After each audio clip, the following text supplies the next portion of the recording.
Welcome, I'll be reacting to Goin' to Town. This was actually prompted by watching Who Framed Roger Rabbit because they had a Mae West reference and I realized there's a lot of films of hers I have not seen. As always, this is not a market substitute, support the original. Or maybe the doctor will stop by in a TARDIS and you can go back in time to see it in the theater. Bourbon for me. Make mine scotch. Beer. A little more bourbon. Be a shot of rye. Sounds like bourbon is winning. Where's Cleo? She's around somewhere. You ain't got no claim staked out on her. You ain't married to her. Married? They say that 5 minutes with her and a guy's lucky to get away with his vaccination. What excuse is a gal like you for running around single? Oh, I was born that way.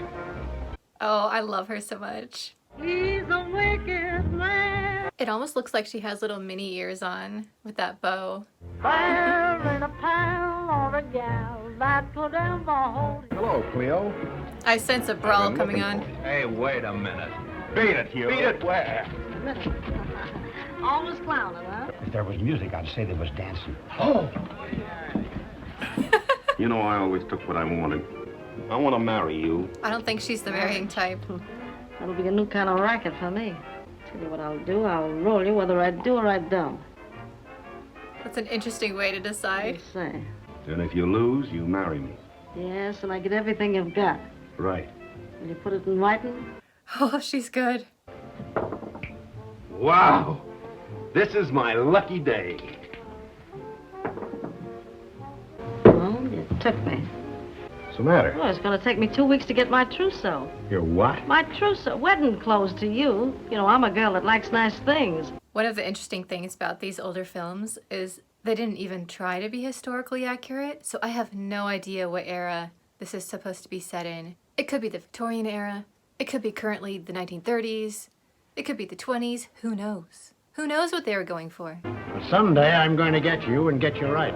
Oh, Buck ain't got nothing bad on his mind but me. How'd you ever get him? Oh, I just won him in a crap game. The look on her friend's face, just like, you did what? That's the sheriff, right?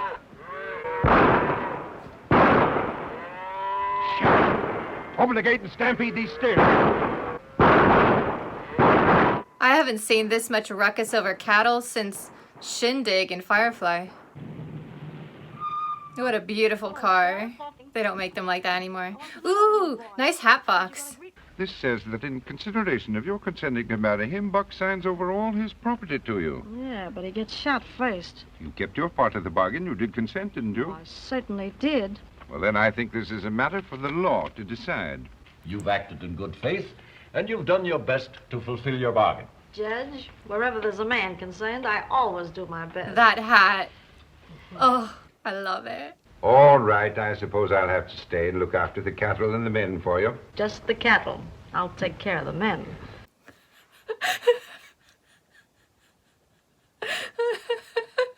Nice animal. That's Cactus, the fastest horse in the West. Buck was going to race him this winter. A horse called Cactus? Just a little gun shy, Miss Cleo. Seen her? Heard her? Impressed? Well, I'm afraid she's rather crude oil. Ooh. Lady's calling you. Yes, I heard her. She wants to talk to you. Sorry, I'm too busy. He wants to be coaxed. No. I know what I'm doing. That's...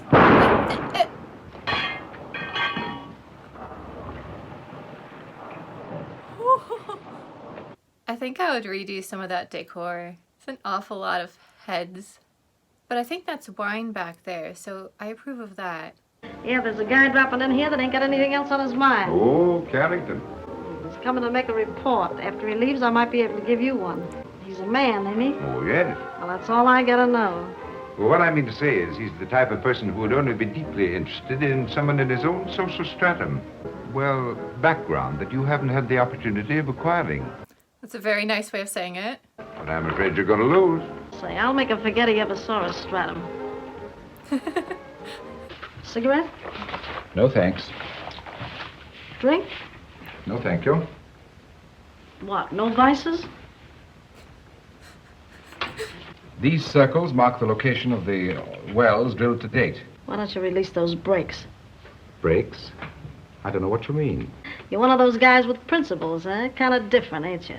I know. You've been used to dames that save pink tea and stick out their little fingers when they drink it. I think that she has a paladin, and that's not how you treat poor paladins. If you've ever been in a campaign with someone running one as pure lawful good and really into it, you know what I mean. You're a dangerous woman. Thanks. Yes, she is.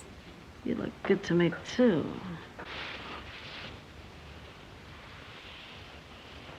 Hello, gents. I'm sorry, Miss Cleo. Well, that's all right. You seem to be having a delightful time at my expense.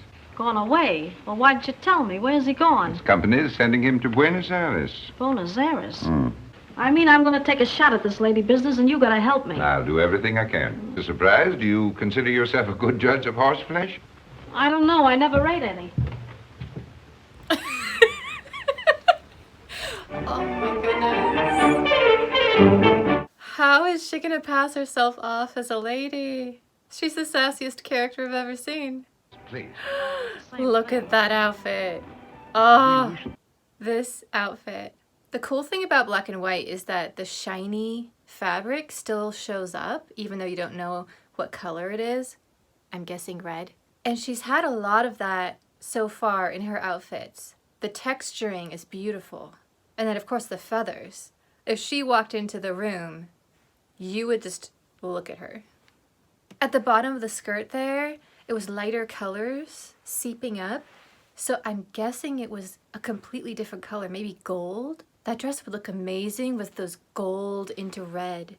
500 on Montezuma. Oh, Montezuma seems to be head man around here. Yes, evidently the favorite. I'll put a stop to that. 1,000 plasters on Cactus.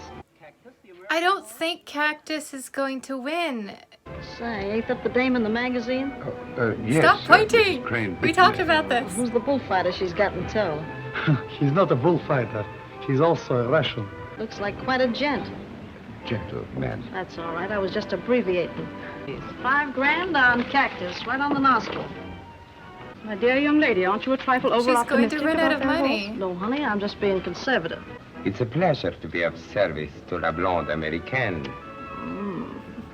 There's a certain horse in stall 8 that positively must be kept from running in tomorrow's sweepstakes. Apart from the money I should lose if that horse should win.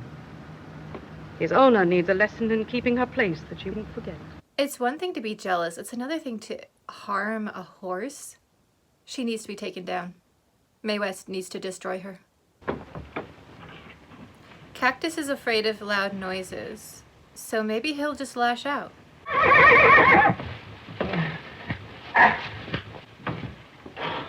Oof, good thing he was there. Oh, look at that train. Good night, my dear. Again, the textures on her gowns are exquisite. I haven't been to horse races in ages. They closed them down for the pandemic.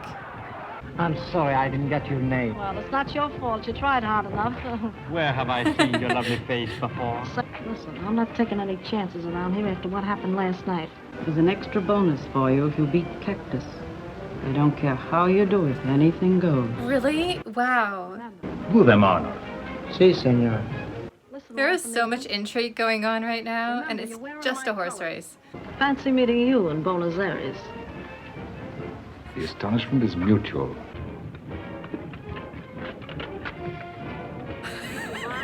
She's so good. Thank you. 2, I bet you 50 grand even money that Montezuma don't win. What means 50 grand? Dollars to 50 you, grand? 50,000 of them. What is she gonna do? Oh, the gunshot. It will make him go faster. He's gonna shoot a gun off. Loader first, Montezuma second, Bonnie Lassie third, running easily. Oh no, Cactus. I get it.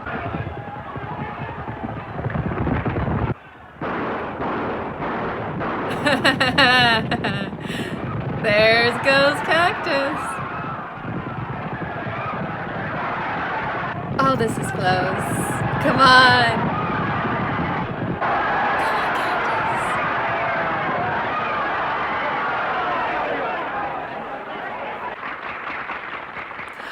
A horse ice sculpture? Therefore, I had a swell speech all figured out on paper for the occasion, but I left it home on the piano.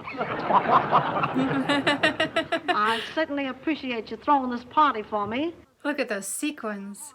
You're doing pretty well yourself with the rich Senorita Lopez. I suppose her millions do not interest you. You swine. Oh, my. Someday you will pay for this. I thought you was a gentleman. This looks like the set for a dance. If this was a Fred Astaire movie. You're all right to play around with, but as a husband, you'd get in my hair. And you and I have nothing in common. What do you mean, nothing in common? Ain't I worth millions? Ain't I climbing the social ladder? Ain't I mixing with swell people? Why, I can get anything money can buy. What more do you want? Certainly not your money. That means nothing to me. There happen to be a few things beyond the reach of money. Yeah, for instance. Natural good breeding for one thing, culture for another. Why do I have to like that guy? You don't choose who you like. All right, you find me a guy with a good name, blue blood in his veins, and red ink in his bank book, and I'll put a deposit on him tonight. Any more chanks, Mr. Colton? Why don't you stop, old man? Don't worry, my luck will change. Don't go with someone who gambles too much. The way I was taught to look at it is you're paying for entertainment. In other words, it's the same as buying a theater ticket. You spend, say, $10, you get an hour or so of entertainment. And hey, if you paid out your $20 in a horse race bet and you got back $30, that's great. But framing it more like buying a movie ticket, better way to go. I wouldn't do that if I were you. Why not? Give me that. Give it to me. You've had bad luck tonight, haven't you? The Colton name and social position for a generous fortune. Who is she? Miss Cleo Borden, the oil millionairess. 29, black. I don't care how much social position this guy will give her. He's just a gambler. He's going to run through her fortune and then she'll have nothing to negotiate with. On the other hand, she is a pretty stubborn, strong, intelligent woman, so she can probably stop him. Maybe. Did you make it clear that this was just a business proposition? Oh, yes, yes. Not that it's anything against you personally, because you look pretty good to me and all that. Look at all these cars. Is that a tiger? by golly. Storehouse. Yes, ma'am. Throw it out. Can you imagine just going into one of those huge manor houses and being like, throw it out? Oh my goodness. Positively shocking. Oh, I think it's beautiful, but I wouldn't tell her. Well, I should hope not. What a cute little bird. She has quite the menagerie. Have your ancestors ever been traced? Well, yes, but they were too smart. They couldn't catch him.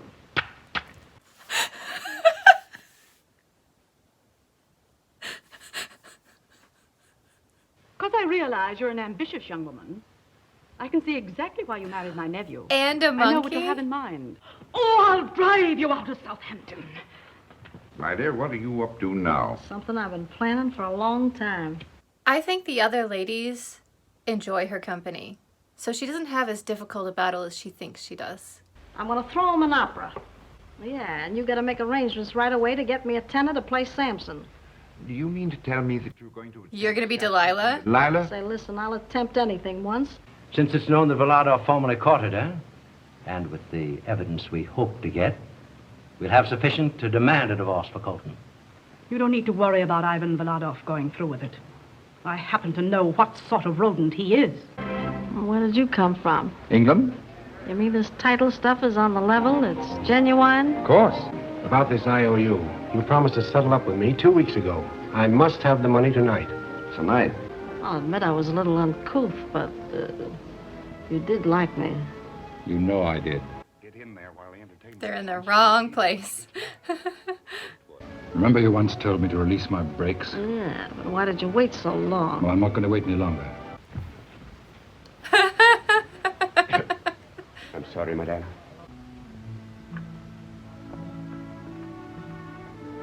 Who's there?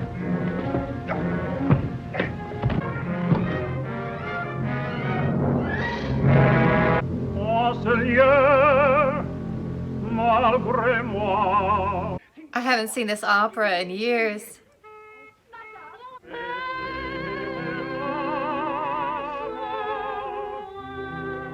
love opera so much.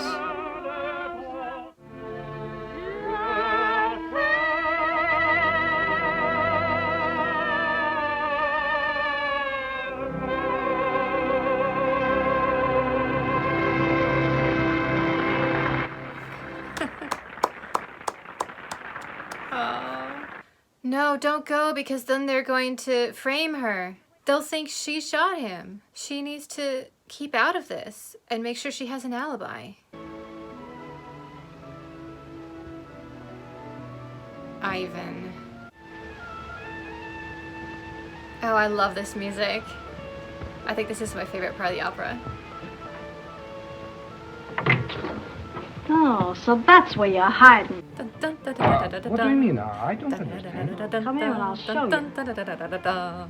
So you are a very clever woman. Whose gun is that? Oh, yeah. I think it's mine. That's all I want to know. This is murder. You're not insinuating that I did it. I knew something like this would happen if you married that dreadful woman. You're the one who brought Ivan here, lady.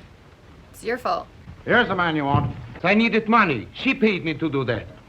That's preposterous. The man's lying. You are lying. You also paid me to come here from Buenos Aires and help you to disgrace her. The man's insane. I believe him. He ain't got brains enough to figure this thing out himself. Hello?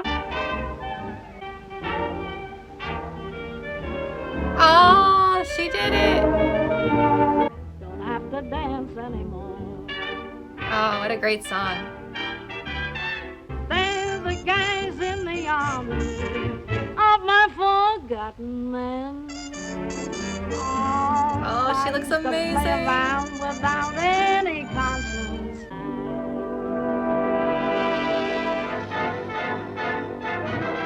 Oh, what a good transition with the hat. I was not expecting Samson and Delilah in the middle of this. I used to love that opera when I was a teenager. Camille Saint-Saëns, who wrote some amazing music. Carnival of the Animals, The Dying Swan. Anyone who's been watching the Loki TV show, you'll probably have noticed some of his music was in the show.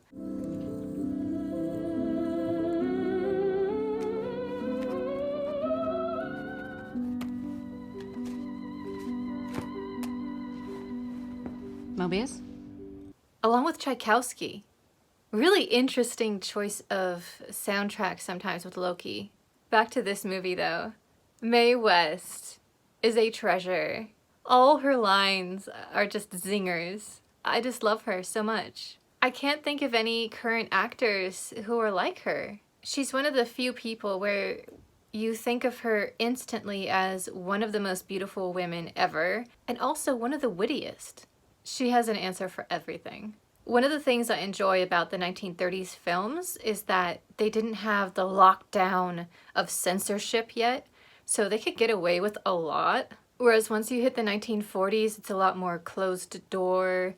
You don't make dirty jokes, you keep it very careful. The 20s and 30s though, anarchy. Yeah, the Hays Code, motion picture production code, started around right after this movie came out. This was caused because in the 1920s, the films were so risque. And I have to admit they are. I've seen some of them at a shockingly young age, and there was just full nudity in what we would think of as a G film these days. So they were trying to avoid the topless dances, the swearing, and the suggestive dialogue. And Mae West is kind of known for her suggestive dialogue. There were some good things about the censorship. They made sure that children were somewhat protected, and they at least attempted to avoid racism. Obviously, we look back now at these old films and we're like, yikes, uber racist. But at the time, they didn't have the comprehensive understanding we have today. I think the main emphasis was trying to avoid anything super blatant. Anyway, this particular film I thought was really fun, especially the costumes. That's my big takeaway. Mae West's gowns were absolutely stunning. I want her entire wardrobe. And they were designed to look perfect in black and white. There's a big difference in costume design between these films and the color pictures. There was another jump during the initial green screen stages. I remember reading about the Star Wars costumes for the prequels, which, whatever your opinion of the prequels, you have to admit the costumes are spectacular. I can't remember if the Star Wars prequels were green screen or blue screen. I think they were blue screen. But one of Padme's gowns, they had to redo the entire front because it was clashing. So that's a whole nother universe that now costume designers have to worry about. And I think that's something we don't often think about when we're watching the film. I do because I'm obsessed with cosplay. So I'm looking at Mae West's gowns and saying, this is why it works. It's the texture. They're trying to get a lot of glitter going on so that when she turns in the camera, light beautifully glimmers. They also used a lot of contrast. She had black, she had white. Now, I don't know what actual colors they were. It might have been light pink, who knows?